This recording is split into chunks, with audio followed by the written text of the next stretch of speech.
G'day, everyone. Welcome to another Toon Under podcast, the Southern Hemisphere's biggest and best and original podcast, all things Newcastle United. We're here today and tonight to talk about another great win by the Black and Whites against Leicester at the King Power Stadium, a 3-0 win. Tonight, I'm joined by Craig in Mackay. How are you, Slim? Proper canny after that win. It may have been stupid o'clock in the morning, but it was well worth it, wasn't it, lads?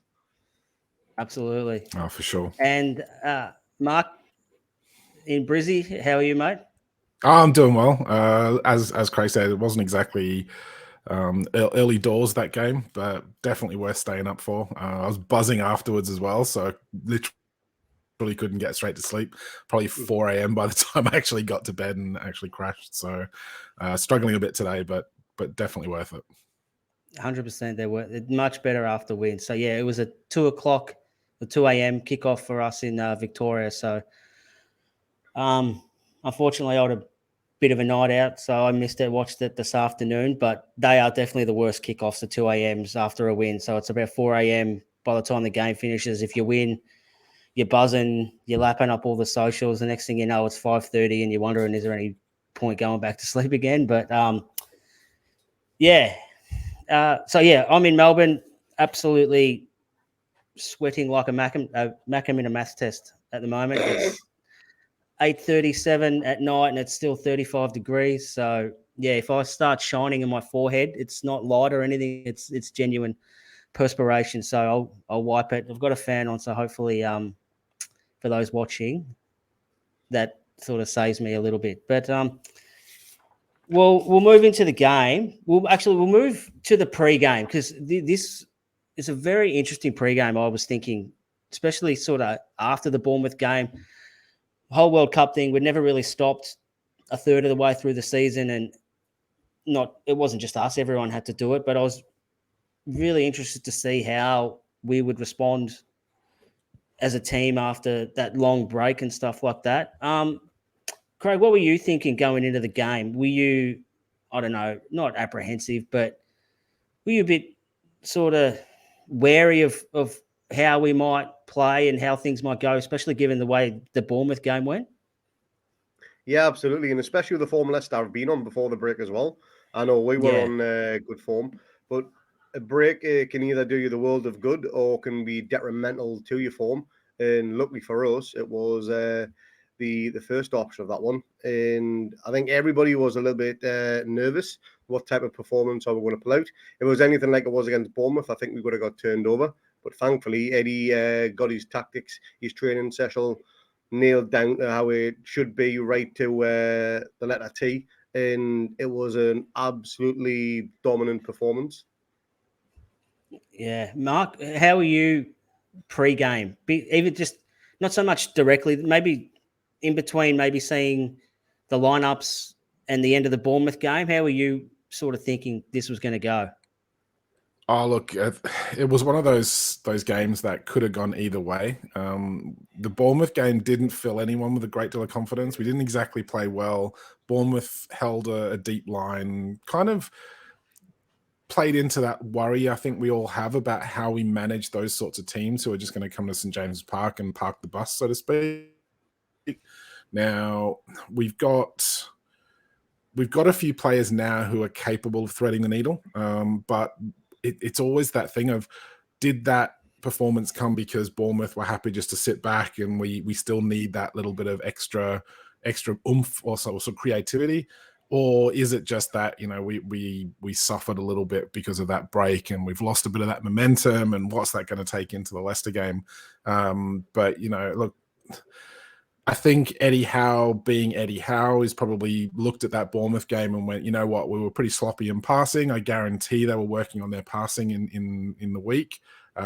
We had plenty of time between the Bournemouth game and the Leicester game, so I think that's given them a little bit more, a bit better chance to kind of get everyone back together again, get all the people that were at the World Cup back into the side and kind of get everyone training together again, get another week's worth of Eddie Howe fitness training back into them, because I don't even think if you're playing in the World Cup, you're probably at the fitness level that Eddie Howe requires of you. And look, it was one of those things where, yeah, a little bit daunting going into the Leicester game. Obviously, a lot of that was ramped up a little bit post hearing the lineups because of who was missing, but that happened for both teams. So yeah, look, wasn't confident, but was hoping for the best, fearing the possible worst.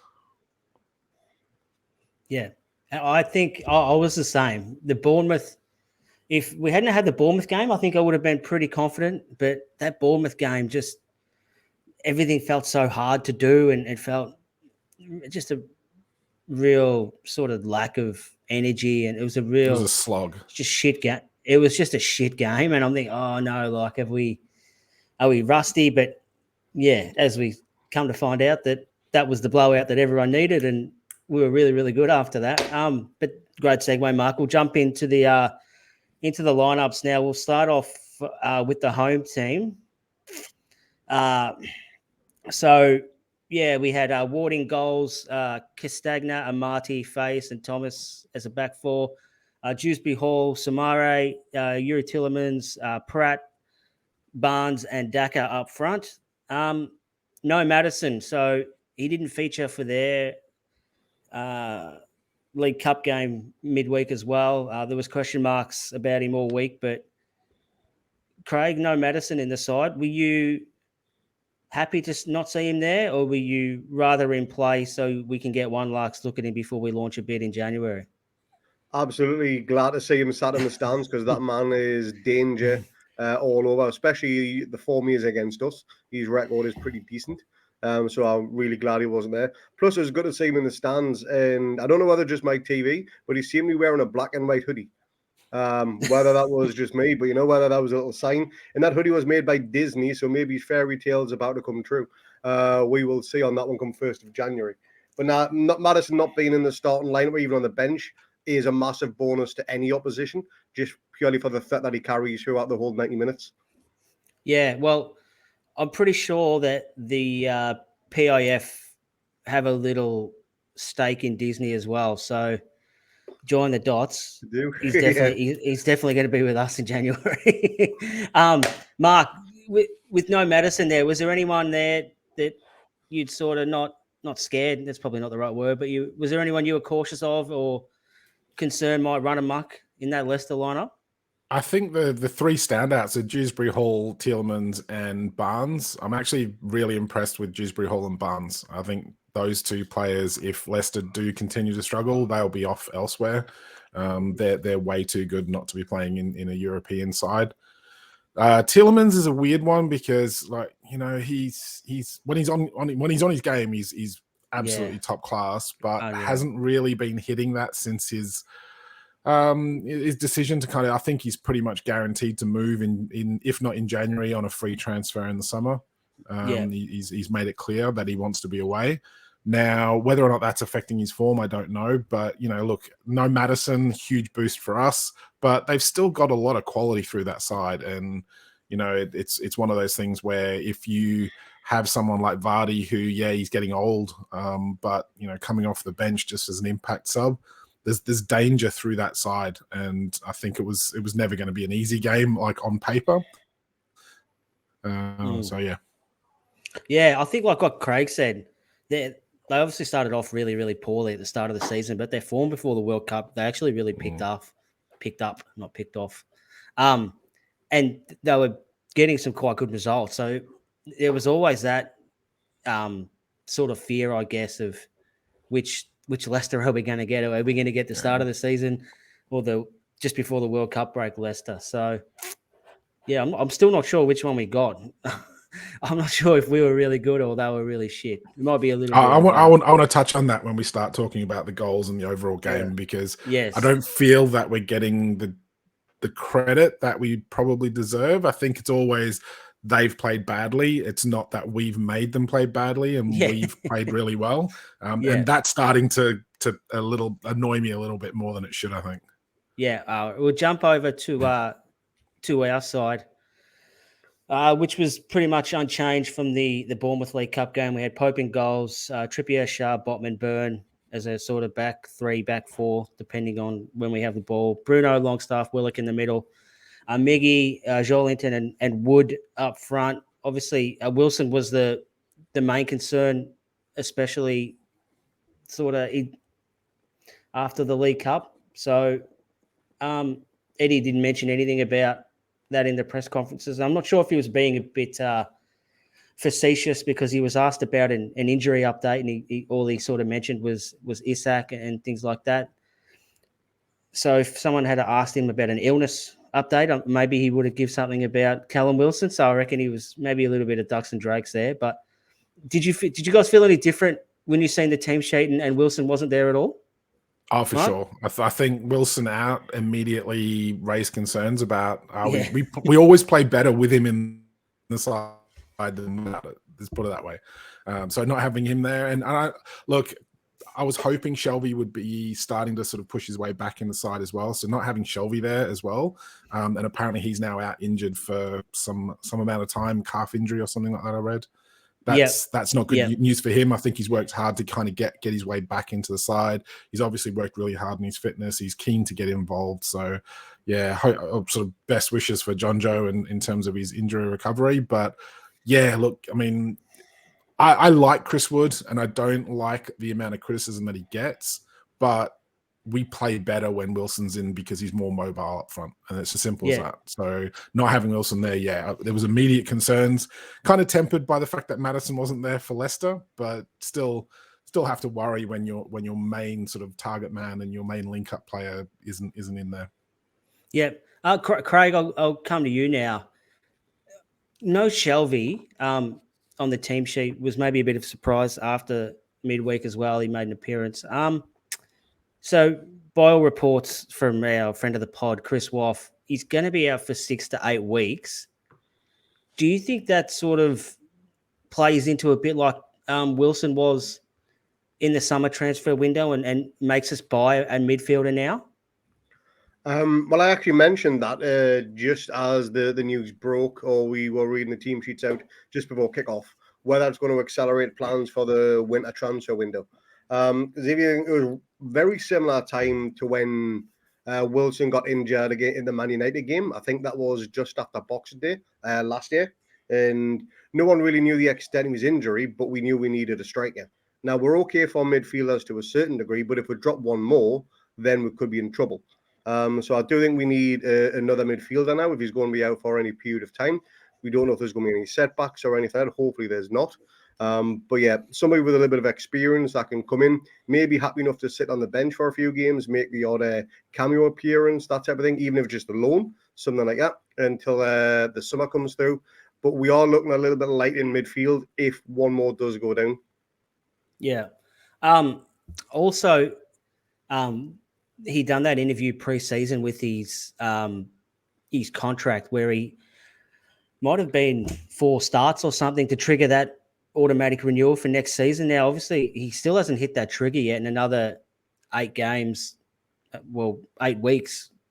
Not so much 8 games. 8 weeks is the report. So might be potentially 10 or 11 games rather than the 8 because the fixtures condensed and stuff like that. It'd be a bit sad, I guess, for someone who's probably got himself in the best physical condition he's been in maybe for his entire professional career. And all he had to do was get that 4 games, and he's going to go potentially 3/4 of the way through the season, and he hasn't hit that marker yet. Is that a concern for him, or do you think he'll get that contract regardless of if he hits that automatic trigger or not, Mark? It's probably going to depend on who else we bring in. I think if we've got money and we buy better, then it's got to be a bit concerning for him to get back in the squad and then retain his place in the squad. I mean, we're going to be moving forward pretty quickly over the next couple of seasons, I imagine. So there's not going to be a lot of time for too much sentiment, even though Eddie Howe, for some reason, decided that a nice little cameo for Matt Ritchie was on the cards for this game. We'll get to that. We're going to get to that. That is in the rundown. Sorry, not stealing any thunder later on in the podcast. Matt Ritchie's getting a run out on the podcast too. Yeah. If if he struggles to get a new contract automatically, I think there's no reason why you wouldn't get a new contract, at least a year's extension anyway. I think he is part of the plans. It's just whether or not we improve in that area significantly enough that he's then deemed surplus to requirements and he's an easy jettison to make way in the squad for another player. Yeah, I think I'm sort of kind of the conclusion that this is not even 24 hours after we found out about this injury anyway. But my first reaction was, look, I think we'll still probably go that younger option if we can in the summer, like most of our signings will be. But at the end of the day, we've got Big Joe who can slide back into that midfield role that he's performed so good at, and we can play Maxi or Murphy through the wing. Obviously, Murphy's still got his critics, but I still feel he plays a really important role there, and he's got the trust of the coaches now, which is probably the most important thing. And if they trust him, then I think we should all get. Not that I think we're past the stage now where everyone sort of roasts him, so I think everyone sort of gets behind him now. So yeah, if that happens, then I do think a younger option could be the way to go, and just move Joe back into the midfield, like where he's been that sort of demolition man, I guess, or enforcer. But we'll move on to the game.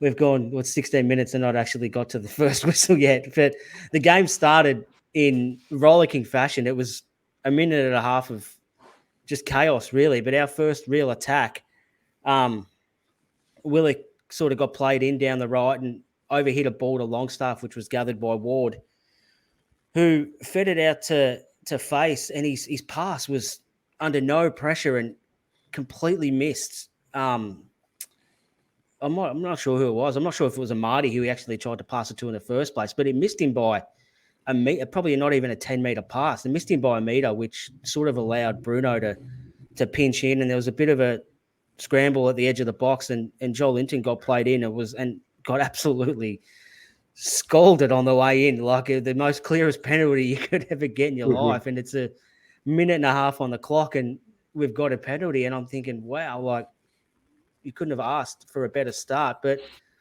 that's great. I think the thing that impressed me the most was that rabid press, I guess. Like we had 6 players in sort of within 30 yards of goal, basically man for man with Leicester. They had no easy way out if they tried to play out. And for some stupid reason in the first minute of the game, they thought that was the way to go. And then they got caught out. And next thing you know, we got a penalty. Craig, after all you've said about your feelings pre-game, how did you feel after the first minute and a half? Well, Chris Wood scores pens, doesn't he? It's as simple as that. I put that in our group chat. Yeah. You can knock him as much as you like. He's one of the best penalty takers I've ever seen. If you watch it as well, from the view direct on goal, that ball is arrow straight down the middle. There's a line running right down the middle of the pitch, and the ball just follows it on track. It was a brilliant penalty. It takes a lot of ball to hit a ball straight down the middle, because if the keeper doesn't move, he's obviously going to save it.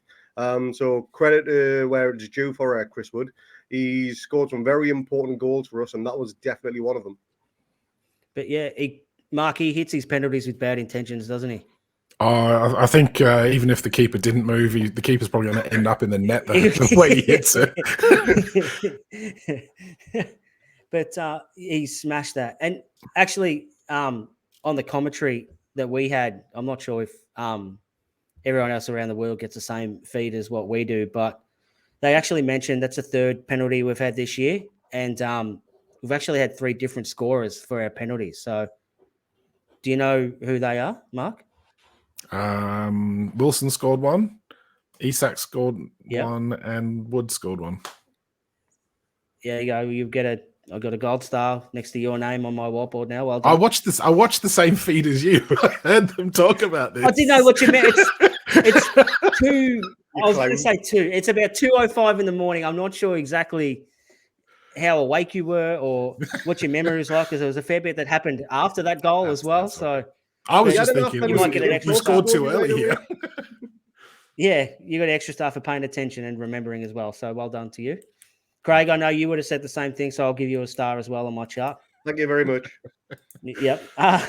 So, yeah, 1-0 after basically 3 minutes, I think, by the time the hoo-ha sort of died down. And I tell you, you know it's a penalty when the guy does not even complain to the ref that it wasn't a foul. He just had the biggest shit on his face going, yeah, no, I got him. Like, he just walked away, head down. I'm not even going to bother arguing about this because I'm not going to win any battle in this situation. But after that, 7 minutes, we score again. I don't know about you guys, and I know we sort of had that discussion during the World Cup break for your goal of the season so far. And man, we've had some crackers to pick from so far. Miggy obviously probably being on the podium for most of them, and this one too. But this seriously needs to be in the conversation for a goal of the season for us. Like, it starts in our defensive half. Bruno, who was it? Daka. I think he spins around Daka and sends him to the shop for sufficient chips, and then plays this mighty crossfield ball to Trippier, who sort of overlaps and sends Miggy down the line. And everyone knows what he's going to do. Like, that, if you don't know what he's going to do, you shouldn't even be on that pitch. Everyone knows. And I think we spoke about this last week, Craig, as well. It's one thing knowing what he's going to do, but you got to be able to stop it. And that interchange, he cuts in, plays Bruno.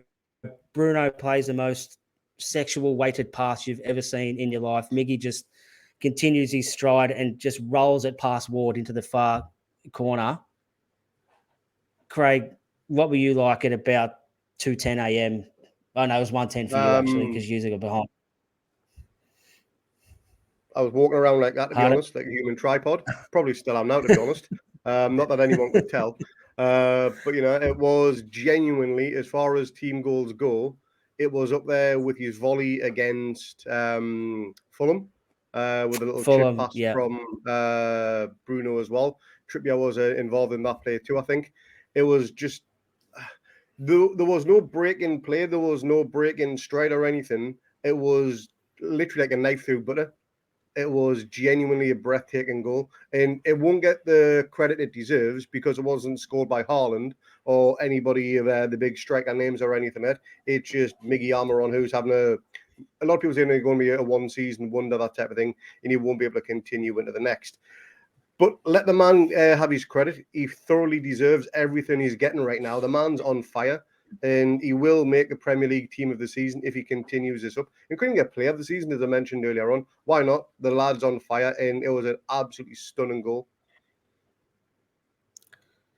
Mark, the floor is yours. You can talk about this goal, and however, there's so many different ways and avenues you can take this goal.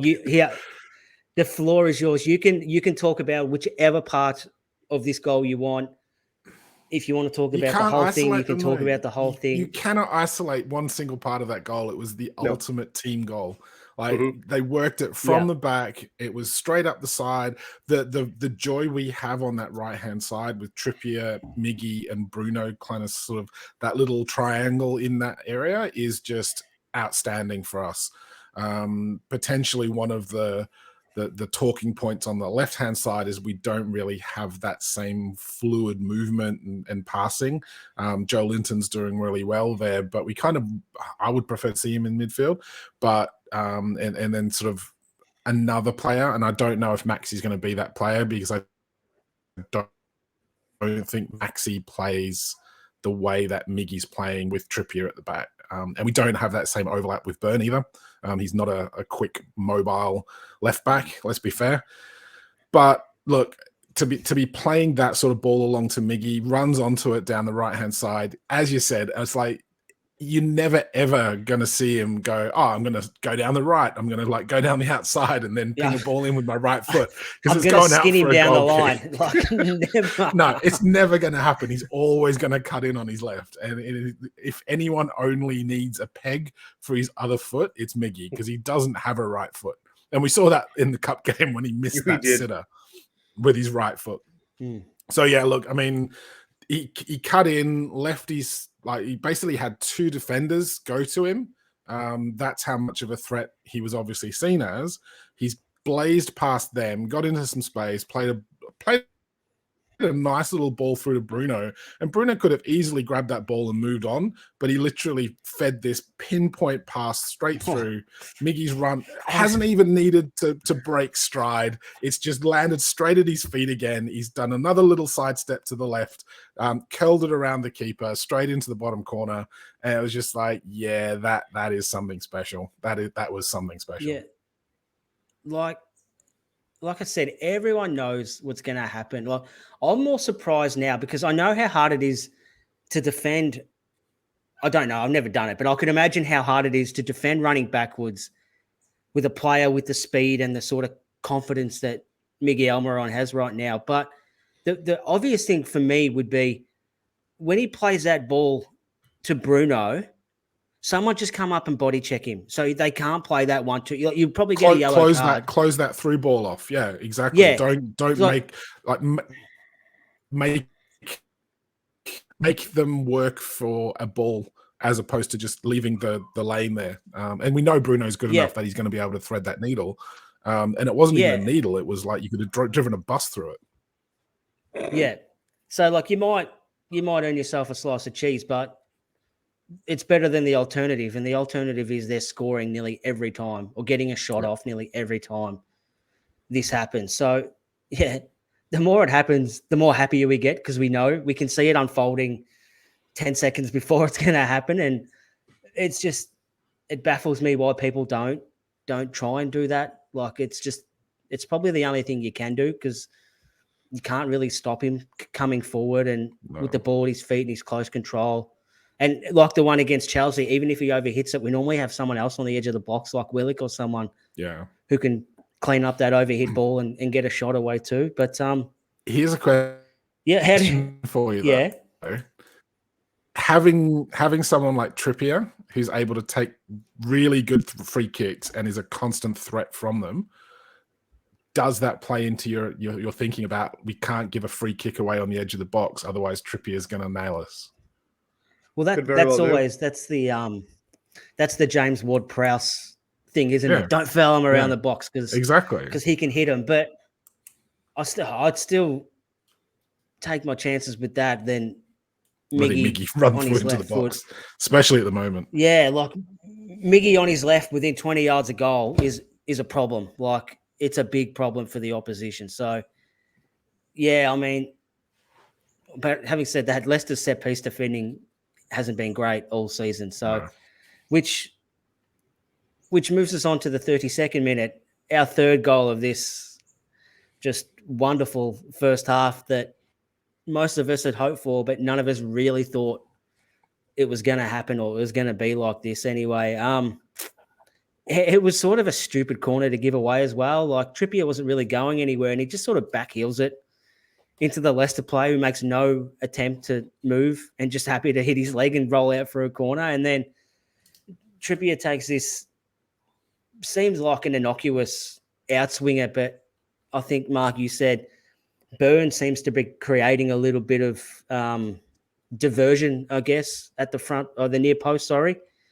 The ball goes over everyone and the Brazilian bulldozer just bullies Samare out of the way like he's a 10-year-old kid and basically heads it unopposed into the net. Craig, compare your feelings half an hour earlier, especially after the game hadn't started. Wilson's not on the team sheet as well. And give it the Bournemouth sort of shit fight that we had. How were you feeling half an hour later? Ecstatic, to be honest, because nobody in their wildest dreams would think we'd be 3-0 up, little over half an hour in. It was genuinely almost an out-of-body experience because we are playing so well now that we don't want to admit that, yes, we can go to any team, probably bar Man City or Arsenal right now, and we could give them a really good game for it and take the game to them and possibly get something from there. Very few of us probably want to admit that, but we all know we can do it. We've done it against Spurs. We've done it against Chelsea. We've done it against the informed Leicester now. There is no stopping the Newcastle United freight train right now, and it is genuinely the best thing that has happened in donkey's years, and I fucking love it. Drop another F-bomb there. You're still like kind of pinching yourself as a fan, aren't you? It's like there's that kind of. Sorry, okay. A bit of misbelief. Yeah, it doesn't matter. It just is, yes. Mark, no, it's just that. Go on. Go. One of us has got to speak. Oh, no, I was just going to say, how are you feeling after that third went in? Could you believe where we were half an hour after that sort of sick gut feeling of 5 minutes before kickoff with no Wilson away from home against the side you don't really know what they're going to get? I was struggling for confidence before the kickoff just purely because of that team sheet. I thought, look, we're going to be able to keep it tight because that's what we do. And Wood's going to come in and he's going to do the defensive work that's needed. He's going to run around. He's going to pressure people, but he's not going to create that space and he's not going to have that link-up play that Wilson will provide us. But holy crap, yeah, sitting there after like 30 minutes and you're 3-0 up against Leicester and you've literally bossed the game, apart from one effort that was kind of Pope came out and saved and hit it against the player, and then the ball sort of was trickling towards goal, and then Botman, reliable as ever, comes along and boots it away. But other than that, like Leicester had nothing. Like they really like sputtered and sort of, nothing was there for them. And we fully deserved to be like 3-0 up, and we were comfortable and playing brilliant football as well. We are lethal on the counter attack. We have good height, and we're starting to score some goals from set pieces at long last. Even though we were getting loads early in the season, we couldn't score one to save our souls. But look, it's just, as a Newcastle fan, like I still can't let myself really fully enjoy this right now. I'm fully like happy as a pig in shit, but there's this like mentality of it's going to go wrong sooner or later, isn't it? It's all going to go tits up, and we're going to get a whole heap of injuries, and we're going to tumble down the table, and we're going to get beaten 7-0 by Man City when we play them at the Etihad. And it's this weird mentality that we've got because we're so used to not having nice things at this club, and now all of a sudden we're playing brilliant football. We fully deserve where we are in the league. It's not like we've fluked it. We've dominated teams, and we're going up against, as you said, informed teams on their own patch and dominating the game. We've gone head-to-head with Chelsea. We've gone head-to-head with Man City and Liverpool, and we've come out of these games where, even against Man City, we've put up a really good show. We've conceded some stupid goals in late on to get it to 3-3, but 3-1 up against Man City. 3-1 up. Yeah. We can do it. Yeah. And I think it's like the players are now starting to believe, and the fans are kind of almost like believing but still taking the piss so that it's not quite real for them. There's like loads of like sort of jokes about, we're going to win the league and all this sort of stuff, and Champions League football. It's like, I don't think any of us actually fully believe that yet. I don't know if anybody seen on the official Newcastle YouTube channel the thing that Dan Burn and Longstaff done with the agree, strongly disagree thing. Basically, they were asked a question by Andy Sixsmith. Do you think Newcastle will qualify for the Champions League? Friend of the pod. And both of them said they agree, which I think that's the first time any of the players have come out and said, yes, we think we will. Because they've all kind of brushed on and say, look, we're just going to take a game at a time, blah, blah, blah, trying to not build the hype train. But the hype train now is so big, they cannot not ignore it. And they have to now acknowledge where we are. You got to get on. Yeah. It's absolutely fantastic. But the fact that the two of them come on saying, we think we're going to qualify for the Champions League, that shift in mentality in 12 months' time is just absolutely phenomenal. And bring it on. But we're not winning games by some fluky goal and winning at 1-0 scrappily or scoring a last-minute winner from a corner or something like that. We're dominating games at the moment. And that's the scary thing. For the game and we're winning possession. We're playing well with that possession. We're creating chances. We're playing very good defensively. I mean, we're the best defensive record in the league now, and it's just like mind-boggling to sort of know, well, this is like 1 year into this rebuild. What's it going to be another year down the line, 2 years down the line? It's Scary. Scary stuff. I'm just pinching myself on a daily basis right now whenever I look at the league table. Yeah, I did see a tweet.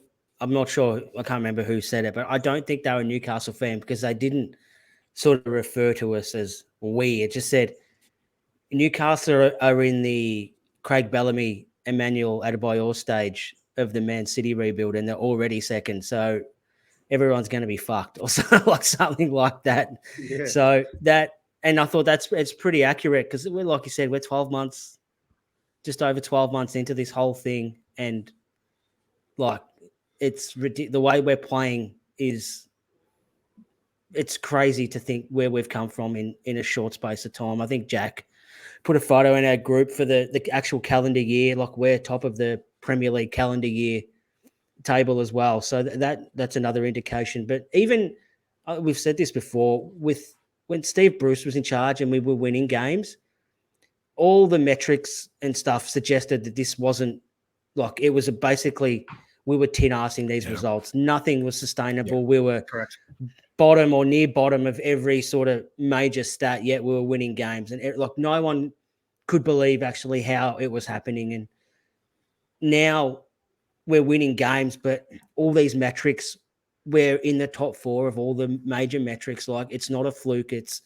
We're actually where we should be. And this is sustainable. It's all these things that, you know, we can actually look forward to in a game. Like people enjoy watching us play now. Like I'll probably speak for millions of fans around the world. Like we were the worst team. We were a Premier League club by name, and that was it. We didn't play like one. We weren't ran like one.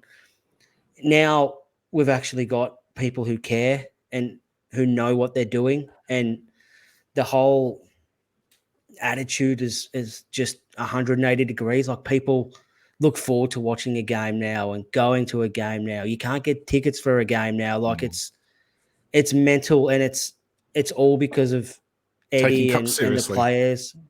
Yeah. Like you can't actually put into words the turnaround of the whole club on the pitch, off the pitch and all that. But the rest of the game nothing really majorly happened. It was just the first word I thought of after the third goal was professional. I said to you guys off air before, it was like an adult holding a 6-year-old on the head, and the 6-year-old was trying to punch the adult and was just swinging and not actually hit anything. That's what it sort of felt like. We just had Leicester there, and they were huffing and puffing, but no, there was never really any danger, and I never felt threatened at all during the game, like anything was going to happen of significance. Mark, I know you want to talk a bit about that and how we're not really getting the credit that we deserve for the way we're managing games at the moment. Yeah, I think it's great. It's great to see us getting some praise for our attacking abilities, our defensive work, but like these sorts of games, I mean, it was that consummate professional second half where we're clearly dominant in the game. We don't need to push it. We don't need to do anything else. So let's just conserve energy. We'll keep our lead. We'll not burn ourselves out, and we'll save ourselves for the next game. And it was like a really good kind of switch from us, I think, just to manage the game out. So that was really nice to see. I think what my problem is, and this was what we talked about off air, I have a problem that we're not seemingly getting a lot of credit for how we play our football. It always seems to be that when we demolish teams like this, they've had a bad game. You know, Leicester's had a bad game. Aston Villa couldn't do anything. They played poorly. They made mistakes at the back.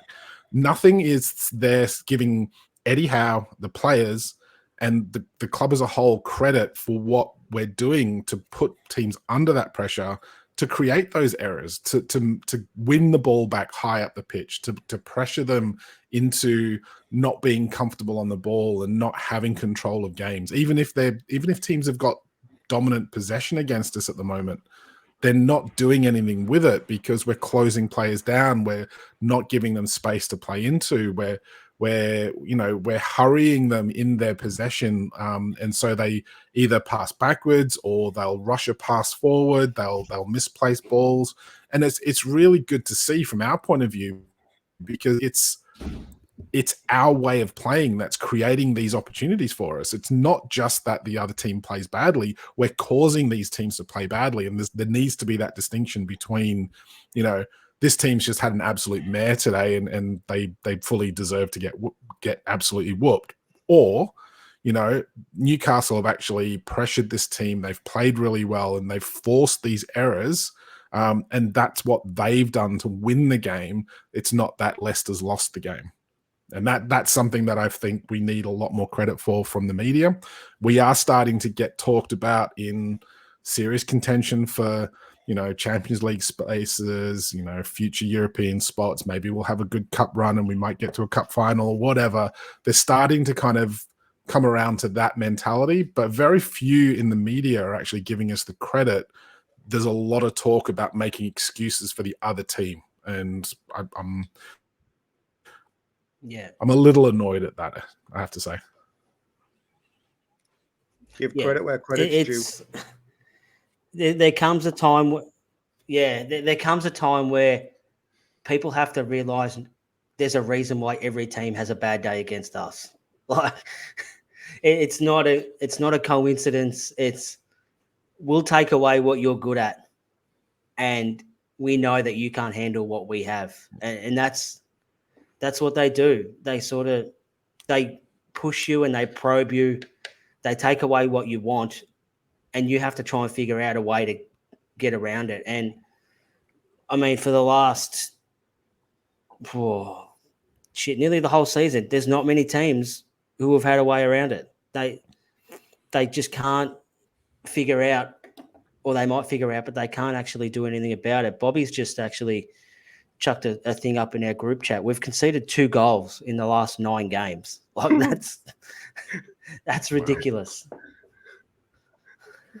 But the beauty is we're actually doing this away from home now as well. It's like, it's one thing saying, oh yeah, the fans have been on a high since the takeover and they've kind of pulled the team up from the doldrums and that they've given the fans something. So home games have been great, but we're doing it away from home now against the top sides or informed sides. Yeah. So, yes, look, Leicester have had issues early on in the season and maybe the breaks done them no favors because they were just getting back into form. We kind of haven't dropped off form since last season. So we finished last season really well. We started this season really well, even though we weren't winning games. We were creating loads of chances. We just weren't scoring the goals. We've started scoring the goals again, but our game has still been sky high. So look, credit to Eddie Howe because whatever he's got the players doing in training, he's got them ready for every single game, and they're all mentally switched on at the moment. It's great. Mm-hmm. Yeah, it's crazy. We'll just chuck some stats up from the game that I found.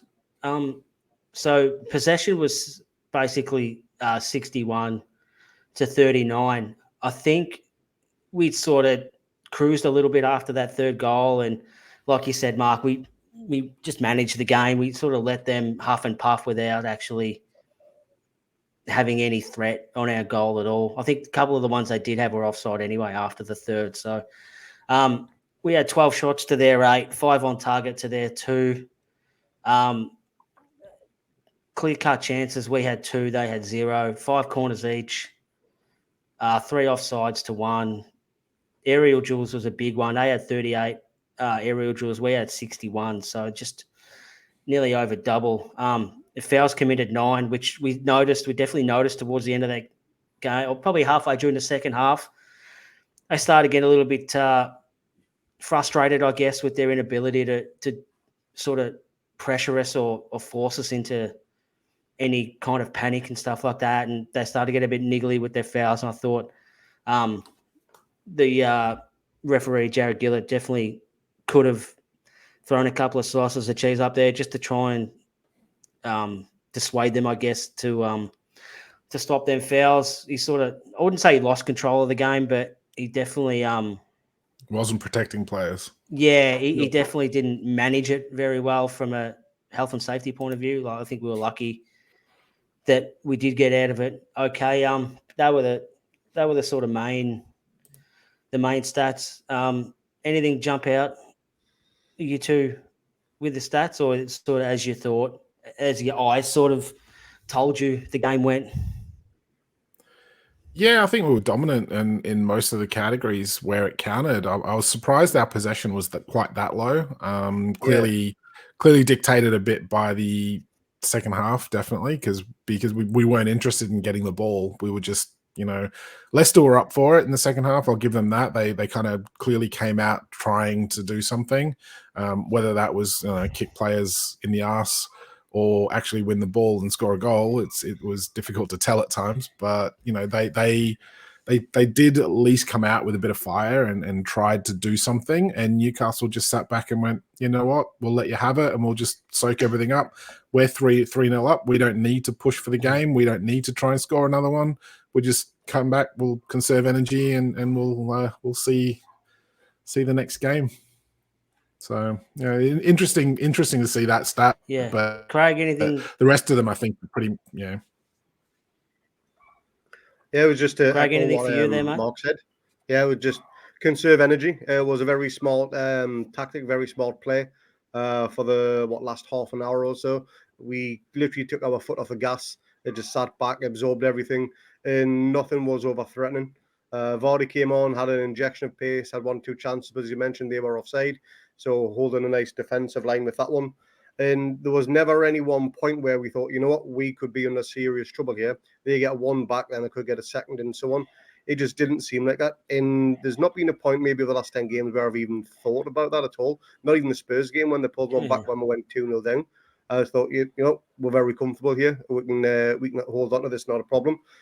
But I've just got to give a bit of credit to, and I know the official Newcastle Twitter page done this, to Fabian Shar, because he is one player who is being moulded into a different player along the lines of Joelinton, also like Longstaff, Jacob Murphy.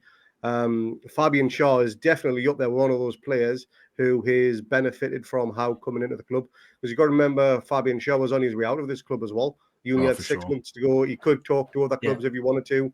He's sending you 2-year contract. And he looks like a different player. And he's just, and having Botman beside him as well is obviously going to help because he's just hoovering everything up that's coming out left, right, and centre. But Fabian Shar deserves a lot of praise for his performance in that game. It was very professional. He led the line along with Trippier.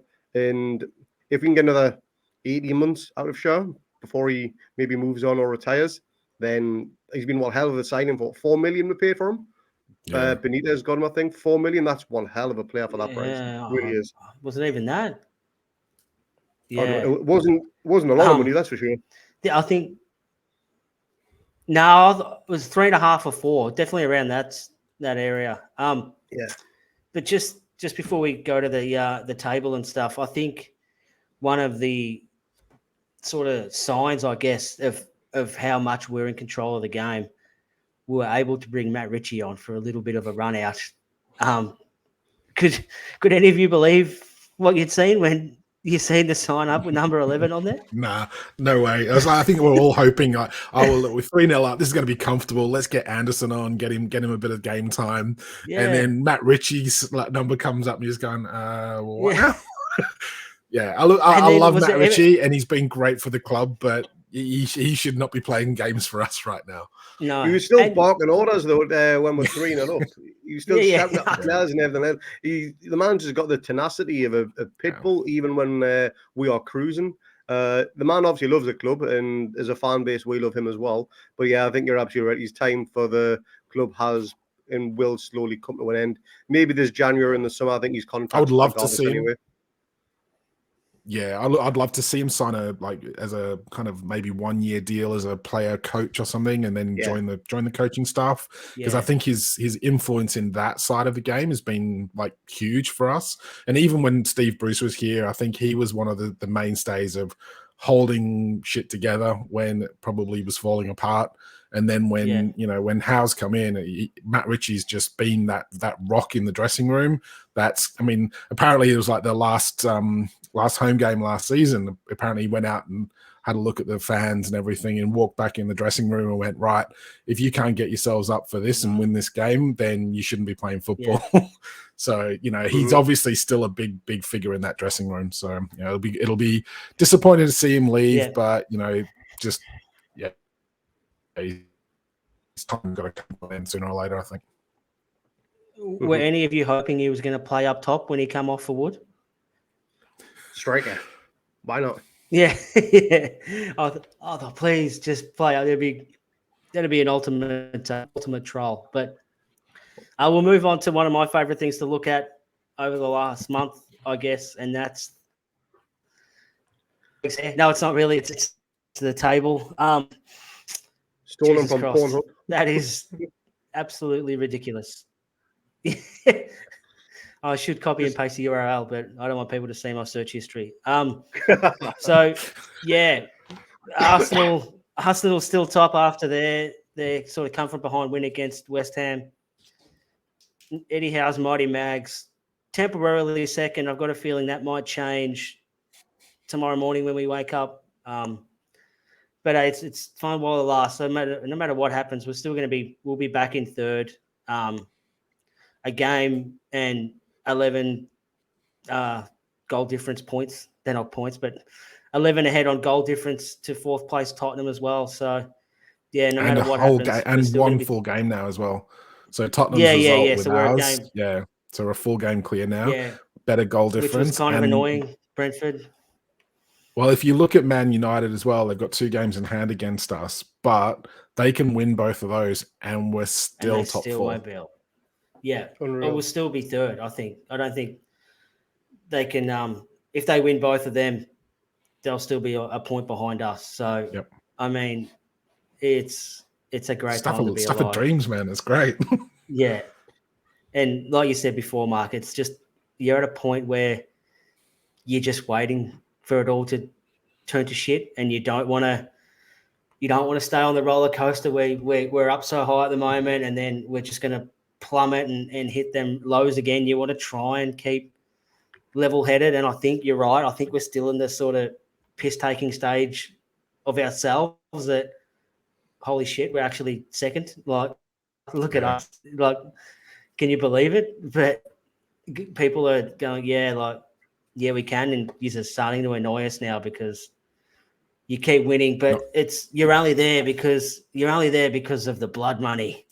That's what it is now. Every game we win, and the higher we are on the ladder. Yeah, well, if we spend all the money, we'd be up there too. Well, guess what? No, you wouldn't be, because my hungover 27th of December entailed searching through clubs' transfer spends over the last 10 years. And just, we know, look, the fans know that we haven't spent anything for the pre-takeover. The 5-10 years before that, we never spent anything. And there's a reason why we have to spend that money now. It's because we never bought anyone before this. Like, we were never in that. So the last 10 years of this isn't Premier League spend, this is European spend. Aston Villa and Everton have been in the top 10 spenders in Europe over the last 10 years before our takeover. So it just shows it's great to spend money, and it's fantastic.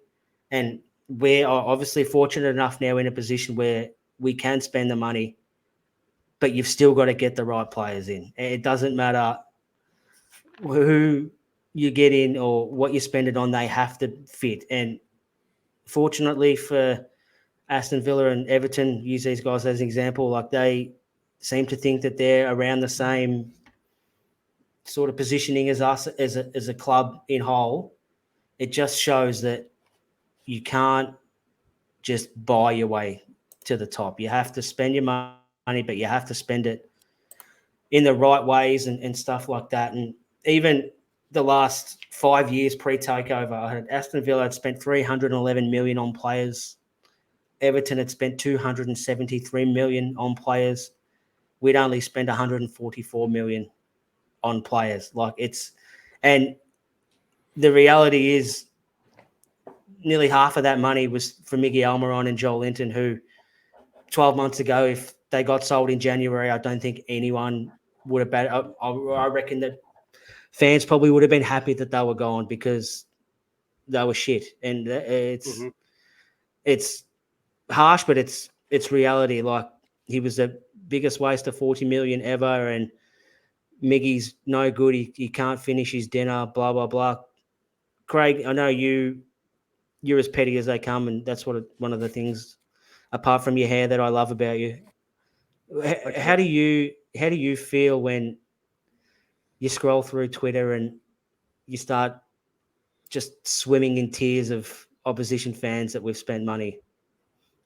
It's hard to just put into one little phrase or sentence or anything like that, because I know we had a torrid 14 years under Ashley, and that is our own opinion. I know other clubs have had a tough, hard, whatever. Clubs like Derby, they've really struggled financially. So it's all relative to that said fan base, effectively. But we like to think we've had it harsh. In fact, we know we've had it harsh, because 2 relegations in 14 years, when we'd only been relegated once in something like 70, players being mistreated, legends of the club basically being told you're no longer needed, fuck off, we're going to run the club our way, no engagement with the fans or anything like that. And everyone was absolutely loving it. That's how our club was being run. Now it's being run like a proper professional joint. It is literally a case of shit, here comes back Newcastle. That sleeping giant has awoken. We've got to try and get them down, try and get their fan base to settle down a little bit. Let's try and knock them down a peg or two. Let's give them some abuse, let's give them whatever. Tell them it's sports washing, tell them you're Saudi loyalists, whatever it is that you want to tell them. Trying to make a little bit of negativity in the fan base, spoil the custard type thing. But let us enjoy our moment, because we wanted this for so goddamn long. It's something we've needed, not just as a fan base, but even as a city. The city itself was just not a nice place to be from fans that I've spoke to back home over the last 5 years. It was just too much negativity, lots of people down. Just it was an absolute shitstorm place to be. Infighting and Yeah, but on that day, the 7th of October, 2021, everyone's perception of, hold on, this sleeping giant is now starting to stir.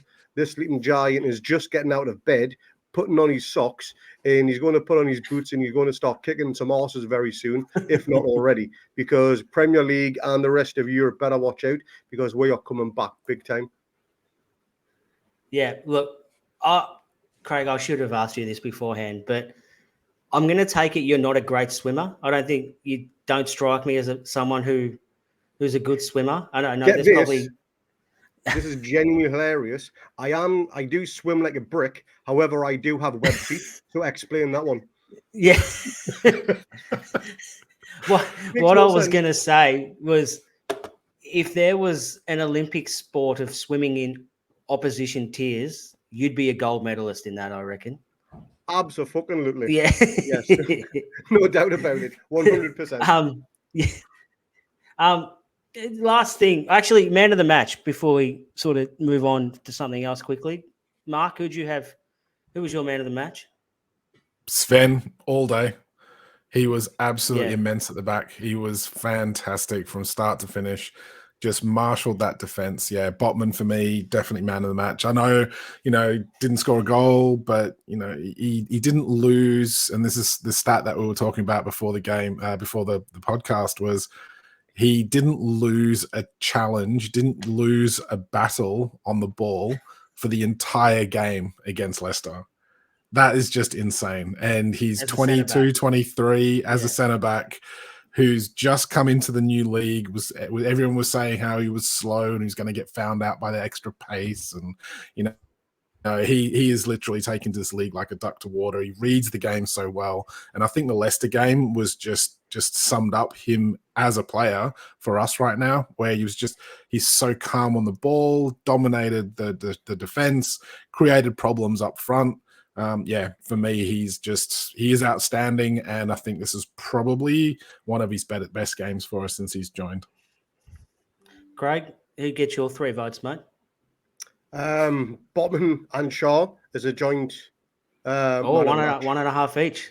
Nice. Yeah. Brownlow's screwed now. Yes. Shar was an unsung hero in that game, and Botman, he oozes class and confidence, and he will go down in history as our best ever defender. I think that's just a fact. I think he'll be that. Oh, yeah, he will. I think he'll be their best centre back by the end of the season. I don't think there's any doubt about that.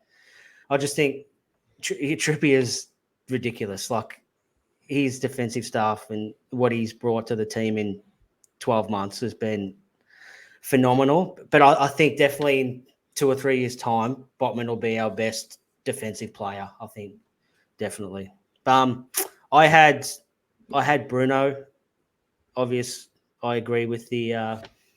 Was it Amazon who had the game in the UK? They give out their little cylinder trophy or whoever had it, but they had him. I had him as well. I wasn't sure. Like, he seemed to be a bit not miserable, but a bit down on himself after the World Cup, and I was wondering how he'd sort of come back and start playing.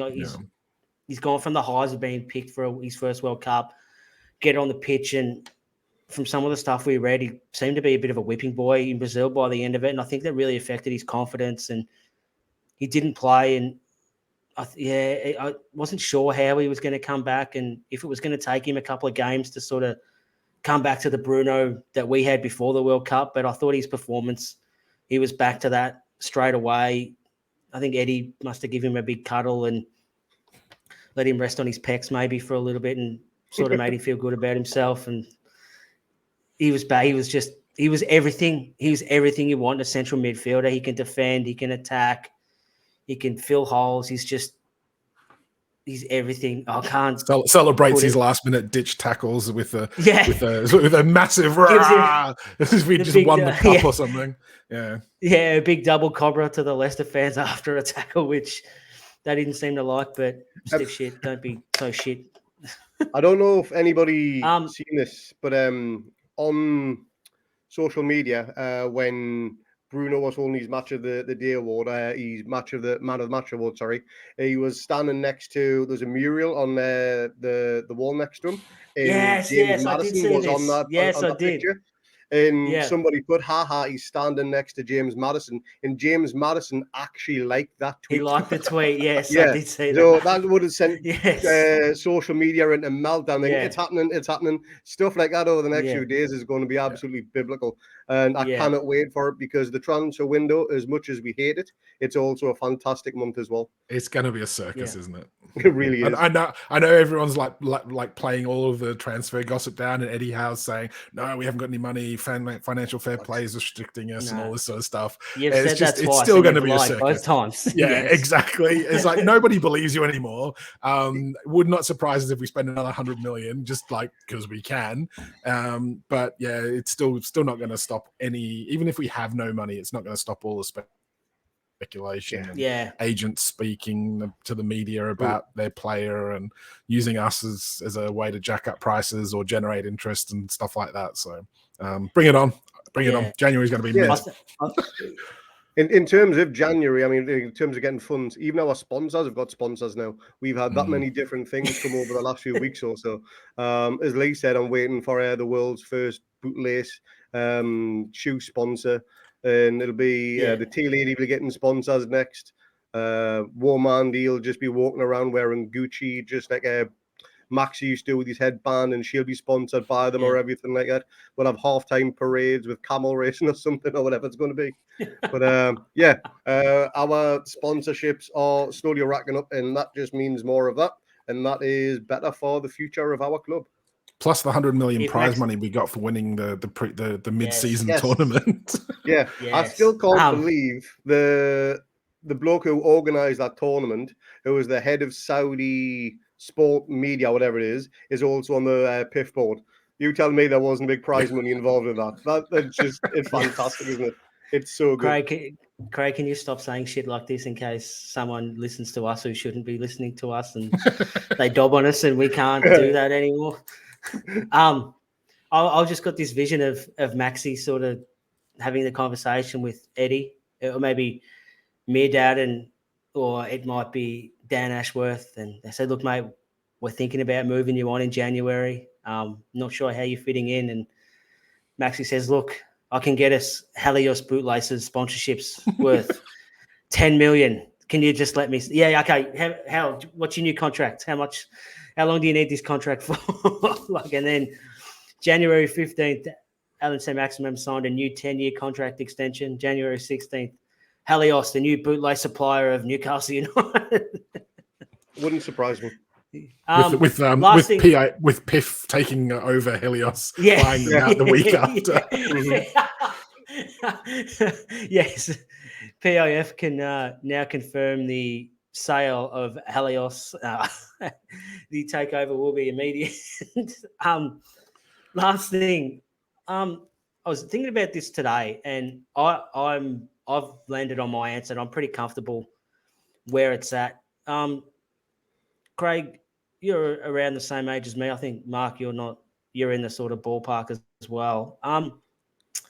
In terms of your life, where does this current Newcastle side rank as are they the best Newcastle side you've seen? Are they a bit behind the entertainers and the Sir Bobby Robson sides? Where do they rank, Craig, in your lifetime? Because obviously we can't speak about other teams that we've never seen ourselves. So it's not saying they're the best ever or they're the third best ever. It's just what we've seen as humans as we are now. Where do they rank for you?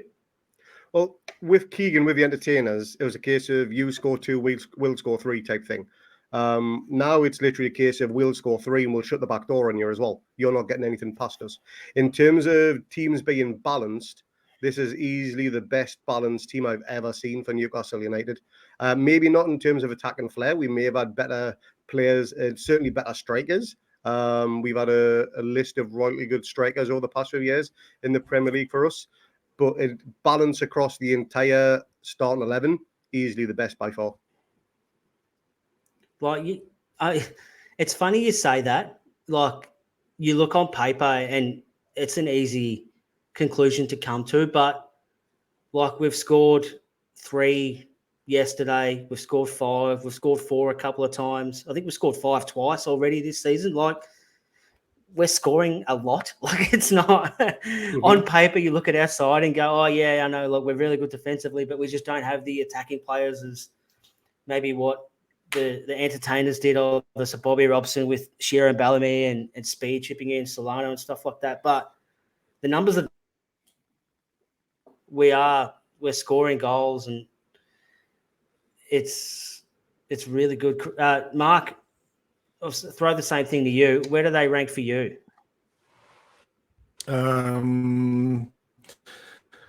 Yeah, easily top for me at the moment, just because of the way we're playing. I think as much as like I fell in love with the club during the Keegan years, and it was balls to the wall football, so exciting to watch. It set the Premier League alight.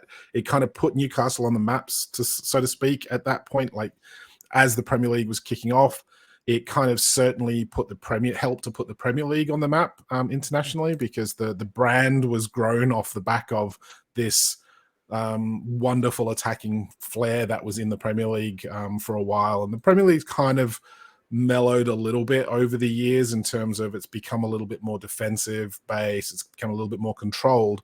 But right now, we're creating chances, we're solid defensively, we look like we're dominating games, and it's a pleasure to watch, because it's just this consummate performance every time we go out there at the moment. We have our off games, we have our absolute blinders, but the balance is so much better than it ever has been, I think, under anyone.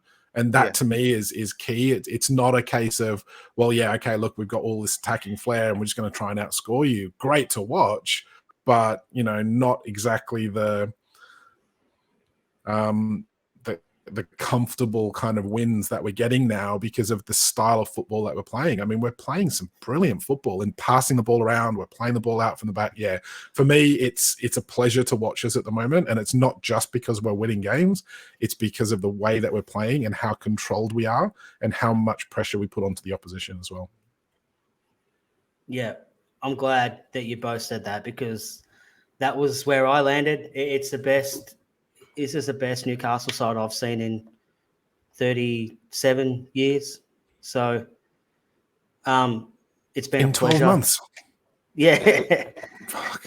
it's been an absolute joy and pleasure as always talking about this because it's such a good thing to talk about, and we're grateful that everyone that listens can enjoy listening to us talk about it. I think you can see and you can hear in our voices and the way we talk how happy we are now, and it's so good and it's amazing.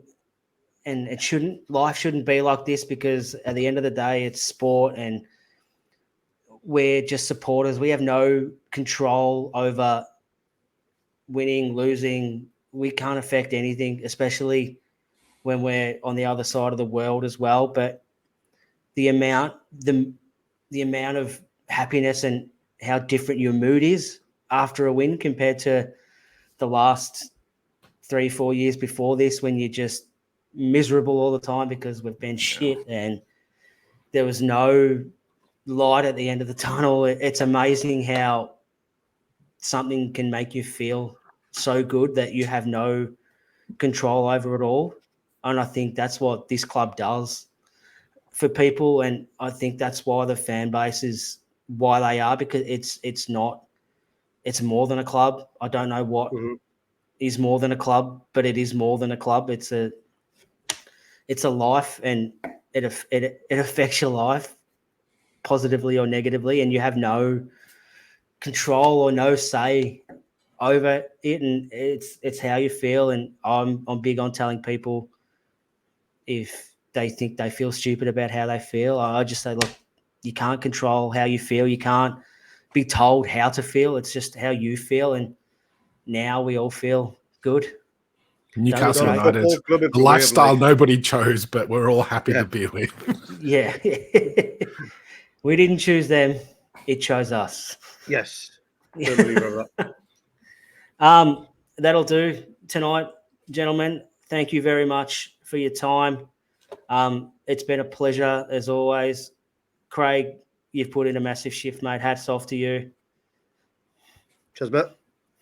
Mark, looking absolutely dapper in your Saudi top for those who are listening. Yeah. Sports wash. Mark's wearing his sports washing top. Sports washing is very comfortable. Yes. Yeah. They can come and wash my sports whenever they like, the PIF people. Gentlemen, thank you very much. Thanks to anyone who's watching and listening.